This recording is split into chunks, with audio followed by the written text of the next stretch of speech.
मिरजेतल्या अ, अपंग शाळेमध्ये एक प्रकार घडला होता. म्हणजे किल्ल्यात शाळा होती ती. अपंग म्हणजे शासकीय शासनाची होती आणि निवासी हे होतं ते. म्हणजे मुलं आणि मुली अपंग मुलं-मुली तिथं राहायचे असं. आणि एक घटना माझ्या कानावर आली होती, की अ, तिथं लैंगिक शोषण होतं मुलींचं.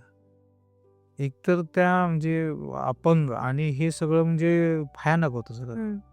आणि त्याची सगळी स्टोरी मी छापली होती.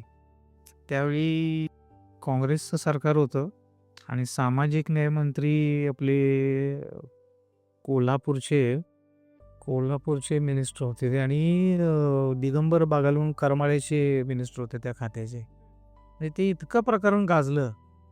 म्हणजे आम्ही ते म्हणजे त्यावेळी रेकॉर्डिंगचं काय फार हे नव्हतं. मग रेकॉर्डर घेऊन त्या मुलींशी बोलून, एक तर मुलगी त्यातली मिरज सिव्हिलमध्ये ॲडमिट होती.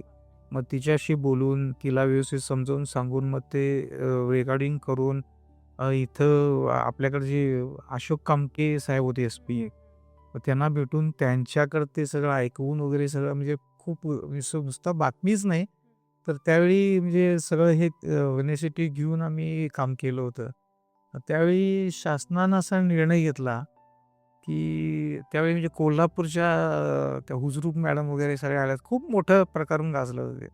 आणि त्यावेळी शासनानं असा निर्णय घेतला, विधिमंडळात गाजला ते विषय, की ज्या शासनाच्या वसतिगृहामध्ये मुली आहेत, त्या सगळ्या वसतिगृहामध्ये किंवा शाळांमध्ये किंवा कॉलेजमध्ये तर तिथं एकतर प्रमुख किंवा रेक्टर ही महिला असणारे नेमायचं त्यावेळी डिसिजन झाला आणि तो आजही आहे.